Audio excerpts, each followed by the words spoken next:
Hello बच्चों, फिर से वेलकम आप सभी का। और आज जो हम पढ़ने वाले हैं वो बहुत ज़्यादा इम्पोर्टेंट है।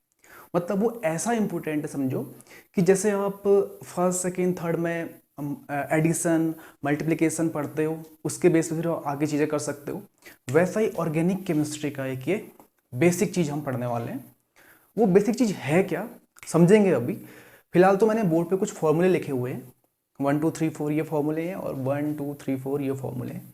इनका नेम क्या है मुझे तो जैसे अभी याद है। तो क्या इनको याद करना पड़ता है? बिल्कुल नहीं। जो कुछ फॉर्मूले पहले थे आपके पास, अभी तक पढ़े हुए थे, उसमें बहुत सारी चीज़ें आपको याद करनी पड़ती है, मेमोराइज करना पड़ता है कि सोडियम का एटॉमिक नंबर क्या होता है, मैग्नीशियम का एटॉमिक नंबर क्या होता है, उनकी वैलेंसी क्या होती है। तो वैलेंसी के बेस पर आप क्रॉस मल्टीप्लाई करते हो और मल्टीप्लाई करने के बाद आपके पास फॉर्मूला निकल जाता है। लेकिन यहाँ पर वो चीज़ नहीं है, यहाँ पर एक नई चीज़ आने वाली है। फिलहाल मैं कुछ फॉर्मूले लिखे हैं बोर्ड पे, इनके नेम लिखता हूँ। तो जो मेरा पहला फॉर्मूला है वो है, इसको हम बोलते हैं प्रोपेन, इसको हम बोलते हैं प्रोपीन, और इसको हम बोलते हैं प्रोपाइन, इसको हम बोलते हैं प्रोपाइन, और इसको हम बोलते हैं, जो ये वाला फॉर्मूला मेरे पास लास्ट बचा हुआ है, इसका नाम है साइक्लोप्रोपेन, साइक्लोप्रोपेन।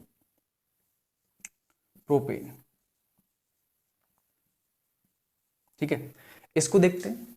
इसको हम बोलते हैं, इसका नाम है ब्यूटेन,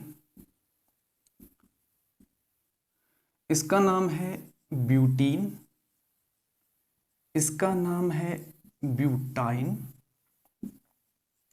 और इसका नाम है साइक्लोब्यूटेन, साइक्लोब्यूटेन। चलो अब इनमें हम गौर करते हैं, इन चारों में, और इन चारों में कुछ ना कुछ आपको सिमिलरिटी मिली होगी।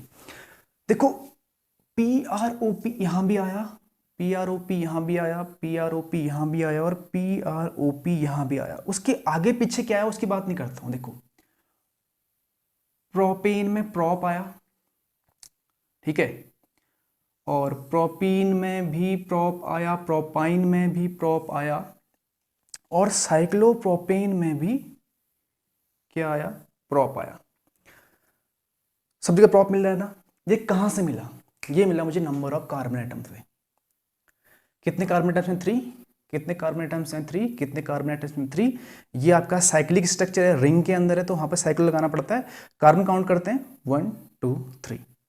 तो 3 carbon 3 carbon 3 carbon and 3 carbon. जहां पर भी 3 कार्बन होगा उस कंपाउंड में कहीं ना कहीं पर प्रॉप वर्ड पक्का आएगा, 101% आएगा। जिस भी कंपाउंड के अंदर 3 कार्बन के एटम्स होंगे, 3 carbon atom, 3 carbon atoms, 1 2 3 carbon atoms, वहां पर प्रॉप पक्का आएगा। उसके बाद क्या लगेगा? एन लगेगा, एन लगेगा, आइन लगेगा, या कहीं पहले साइकिल लगाना पड़ेगा, बाद में कुछ और लगाना पड़ेगा। वो तो हम फिर आने वाले टॉपिक में पढ़ेंगे। लेकिन फिलहाल तो हम समझ रहे हैं कि मेन सिमिलरिटी क्या मिल रही है। इसे चेक करते हैं, इसमें क्या मिल रहा है आपको। ब्यूट यहां पर भी है, ब्यूट यहां पर भी है, ब्यूट यहां पर भी है, और ब्यूट यहां पर भी है। सब जगह पे ब्यूट ब्यूट ब्यूट है। कहां से है? क्या यहां भी कुछ सिमिलरिटी है? यस, कार्बनिक एटम 4 यहां पर है, कार्बनिक एटम 4 यहां पर है, यहां भी 4 है, 1 2 3 4, इसके अंदर भी 4 है। बाद में क्या लग रहा है उससे मुझे कुछ नहीं करना है अभी। बाद में यहां पर एन लगा है, यहां पर ईन लगा है, यहां पर आइन लगा है, यहां पर आगे साइक्लो लगाया हुआ है, बाद में एन लगा है। लेकिन हमें फिलहाल मेन चीज की बात कर रहा हूं कि जहां पर 4 कार्बन के एटम्स होते हैं, 4 कार्बन के एटम्स होते हैं, 4 कार्बन के एटम्स, 1 2 3 4, 4 कार्बन के एटम्स होते हैं, वहां पर ब्यूट पक्का आता है। तो किसी का भी नेम लिखने से पहले सबसे पहले आपको उसमें कितने कार्बन के एटम्स हैं वो मालूम होने जरूरी है, और उनको पढ़ते क्या है। जैसे कि हिंदी में 1 2 3 4 बोलते हैं, इंग्लिश में उनको 1 2 3 4 बोलते हैं। ऐसी केमिस्ट्री में भी इनके लिए वर्ड आता है। जहां पर 3 कार्बन होता है उसको हम प्रॉप बोलते हैं, मतलब 3 कार्बन के लिए प्रॉप वर्ड आता है। क्लियर हुई बात? 4 कार्बन के लिए क्या आता है? ब्यूट आता है। ऐसे 1 के लिए भी आता होगा, इसलिए 2 के लिए भी आता होगा, 3 के लिए, 4 के लिए, 5 6 7 8 9 10 एंड सो ऑन। और इसी को हम बोलते हैं वर्ड रूट। क्या बोलते हैं इसको? Word root. यानी ये हमको दिखाता है कि किसी भी कंपाउंड में कितने कार्बन एटम्स होते हैं। उसके साथ सफिक्स क्या लगने वाला है? या उसके साथ प्रीफिक्स क्या लगने वाला है उससे मुझे अभी फिलहाल मतलब नहीं है। यानी कोई भी कार्बन कंपाउंड का अगर हम नेम लिखते हैं तो वो तीन चीज से मिलकर बना होता है। First one is prefix, word root and suffix. जो सबसे मेन है वो यहां पर है वर्ड रूट, जिसकी आज हम बात करने वाले हैं कि वर्ड रूट क्या होता है। वर्ड रूट का मतलब होता है किसी भी कंपाउंड में, कार्बन कंपाउंड में कितने कार्बन के एटम्स है वो दिखाता है हमको वर्ड रूट। यानी अगर कार्बन के एटम 3 हैं तो उसको हम प्रॉप पढ़ते हैं, और अगर 4 है तो उसको हम ब्यूट पढ़ते हैं। ताकि जितने कंपाउंड सब में 4 कार्बन के एटम्स थे तो सब जगह ब्यूट ब्यूट ब्यूट ब्यूट आया था। सब जगह 3 कार्बन के एटम्स थे, सब जगह प्रॉप प्रॉप प्रॉप प्रॉप आया था। तो इसका मतलब कुछ ना कुछ यहाँ पर एक आपके पास सीक्वेंस मिलने वाली, जैसे 1 2 3 4 आता है वैसे कार्बन कंपाउंड के लिए भी 1 2 3 4 आता है, और उसी को हम वर्ड रूट बोलते हैं। प्रीफिक्स क्या लगेगा, सफिक्स क्या लगेगा, वो बात की बात है। देखो यहाँ पर जो इसके साथ ये वर्ड रूट है, प्रॉप क्या है, यहाँ पर वर्ड रूट है, प्रॉप क्या है, वर्ड रूट। उसका सफिक्स एन लगा है, यहाँ पर इन लगा है, यहाँ पर आइन लगा है, यहाँ पर प्रीफिक्स भी लगा है। देखो साइक्लो, पहले क्या लगा है, देखो प्रॉप के पहले क्या लगा हुआ है, साइक्लो, और बाद में एन लगा हुआ है। तो ये तीनों को मिलाकर एक कंप्लीट नेम बनता है। किसी भी कार्बन कंपाउंड को तीनों को मिलाना पड़ता है और तब जाके एक कंप्लीट नेम बनता है। लेकिन अभी हम ये प्रीफिक्स सफिक्स की बात नहीं करेंगे, हम फिलहाल बात करेंगे वर्ड रूट की, कि जहां पर एक कार्बन का एटम आता है तो उसको हम क्या पढ़ते हैं, 2 आते क्या पढ़ते हैं, 3 आता तो क्या पढ़ते हैं, 4 आता है तो क्या पढ़ते हैं। फिलहाल 3 के लिए हम पढ़ते हैं प्रॉप और 4 के लिए हम पढ़ते हैं ब्यूट। 1 के लिए मैथ, 2 के लिए एथ। तो उसको हम पहले इसमें लिख लेते हैं। क्लियर, ये बात समझ में आ गया आपकी। हम क्या पढ़ने वाले हैं, वर्ड रूट के बारे में बात करने वाले हैं यहाँ पर। क्यों वर्ड रूट, बिकॉज कोई भी जब हम नाम लिखते हो तो उसमें प्रीफिक्स वर्ड रूट और सफिक्स आता है। वर्ड रूट हमको दिखाता है उसमें कितने कार्बन के एटम्स हैं। तो देखते हैं 1 से लेकर 10 तक आपको याद होना जरूरी है। 3 और 4 तो याद हो गया। 3 को क्या बोलते हैं, प्रॉप, 4 को बोलते हैं ब्यूट।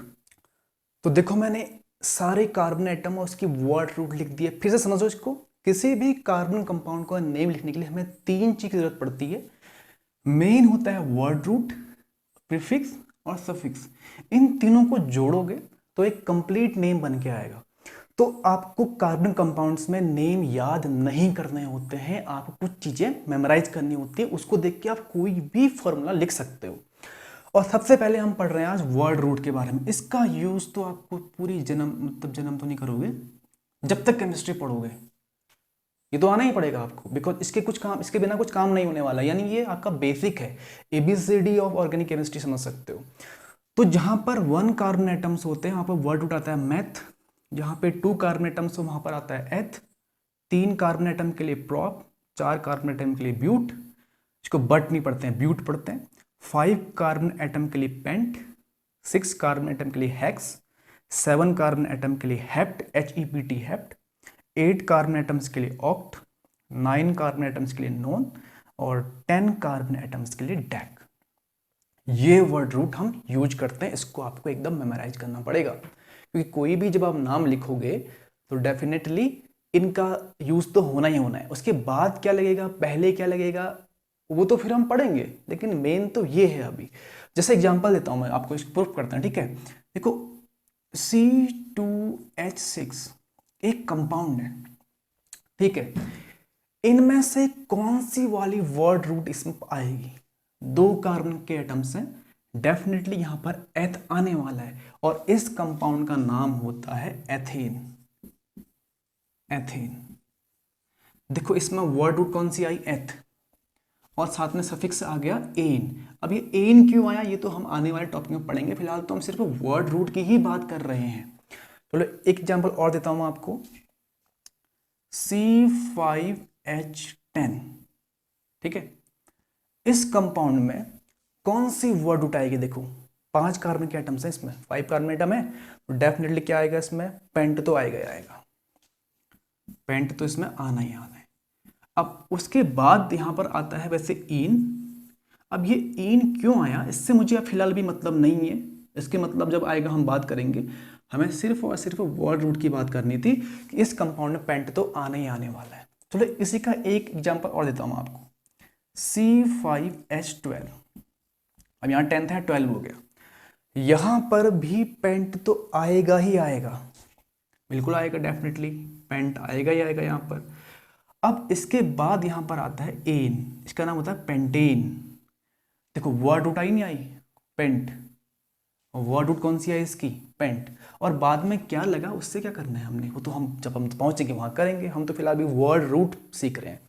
नंबर ऑफ कितने कार्बन एटम्स के लिए क्या वर्ड रूट यूज करते हैं, तो 1 से लेकर 10 तक आपको एकदम याद होने चाहिए, एकदम मेमोराइज करने पड़ेंगे। Meth, eth, prop, but, pent, hex, hept, oct, non, dec. चलो एक एग्जांपल और लेता हूं मैं। देखो 1 कार्बन 2 3 4 एंड 5, 2 हाइड्रोजन यहां जोड़ देता हूं इसके, मैं 2 हाइड्रोजन यहां जोड़ देता हूं। क्यों जोड़ रहा हूं मैं हाइड्रोजन, समझ रहे हैं बात को। वैलेंसी ऑफ कार्बन 4 होती है ना, 4 में जरूरी है।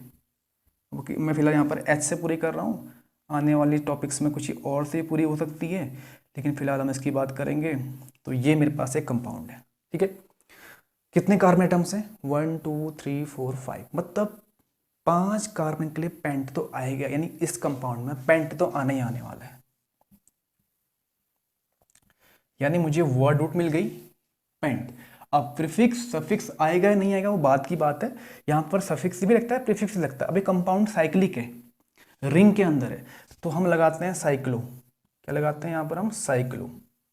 तो क्या लगा दिया मैंने, प्रीफिक्स, और साथ में सफिक्स क्या लगता है यहाँ पर, एन। सफिक्स क्या लगता है यहाँ पर, एन, तो इसका नाम साइक्लोपेंटेन। क्या नाम हुआ इसका, साइक्लोपेंटेन।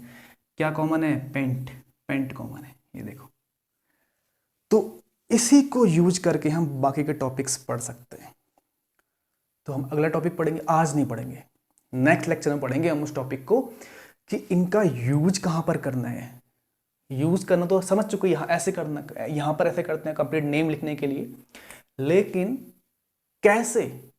अब मुझे कैसे मालूम कि एन लगाऊं या ईन लगाऊं या एन लगाऊं। यहाँ पर मैंने C5H ने पेंट तो लगाया, कोई दिक्कत नहीं है, लेकिन साथ में ईन लगा दिया।